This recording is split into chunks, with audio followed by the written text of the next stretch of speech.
Hello everyone, I'm here to show you how to set up Retroarch to play PS1 games on Beetle PSX. Retroarch is a front-end for many popular and reliable emulators such as PS1, GBA, and NES. It provides a clean-looking menu and easier to access options than some cores may have on their own.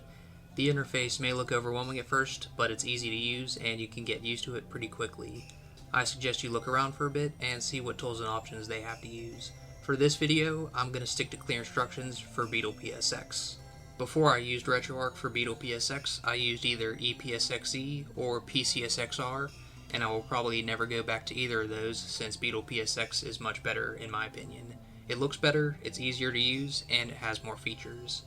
And one thing you'll notice in this video is the interface. You've probably seen many videos where it uses the XMB style like PS3, but you can use this different style instead, and I actually like it more. Also, check the links in the description for the documentation, which contains a lot of useful information, especially for beginners.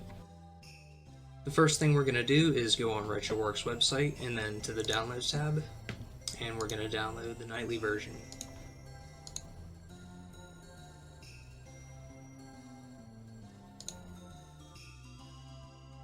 Windows might do this to you, just go to More Info and run anyway. It is safe to run. Go through this. And install.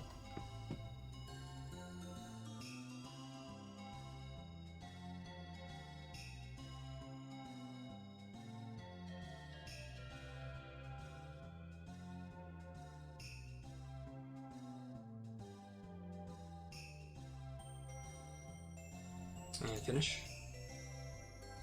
Okay, and here's Retroarch's interface. So we're going to go into Load Core, Download a Core, and we're going to scroll down to the PlayStation cores.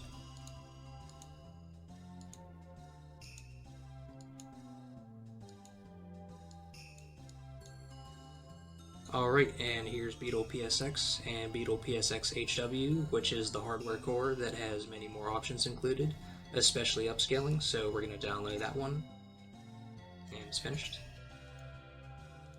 Now, before we can play any games, Retroarch does need the PlayStation 1 BIOS files, so go into your File Explorer, this PC, open disk, users, go into your user, type in app data, then go into roaming, Retroarch, and you're going to put your BIOS into the systems folder, and that'll be the same for any other cores that you download as well. I have my own BIOS files here, and unfortunately it's not legal to share these, but you can find them on Google pretty easily. Or you could also look up a tutorial on how to rip your own BIOS from the console itself, which is the legal way to get them.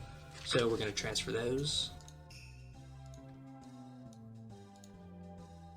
And they must be named exactly as this, otherwise they will not work, and when you go to start the game, it'll tell you you do not have the BIOS file. Then you go to Load Content, load your ROM, choose the Q file,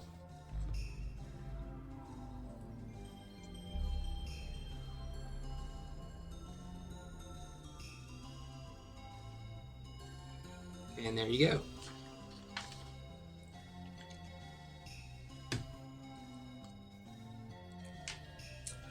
And my recommendation would be to use a PS4 controller. You just plug it in through a USB cord and it's ready to go. Retroarch will recognize it right away and configures the controls by itself. So now you can play on whatever ROM set you have.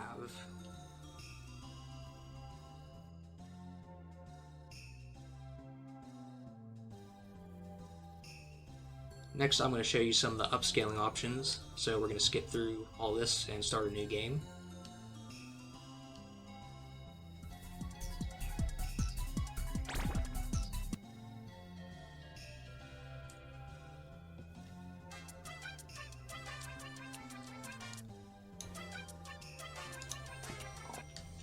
Skip through that.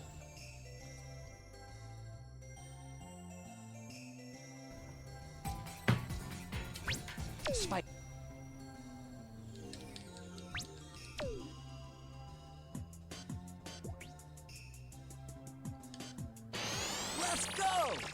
So as you can see, all of this is at native resolution, looks pretty basic. And to get to the upscaling options, we're going to go into menu toggle, then to options, and we're going to switch to the Vulkan renderer. That's the one I would recommend. The software frame buffer I'd always keep on. We can upscale the GPU resolution, makes everything look much nicer, and I'm going to put that on 8 times. I'm on a 1080p resolution, so the most I'll benefit from is either 4 times or 8 times. We're going to put internal color depth to 32. You'll notice much better colors and better blending with that.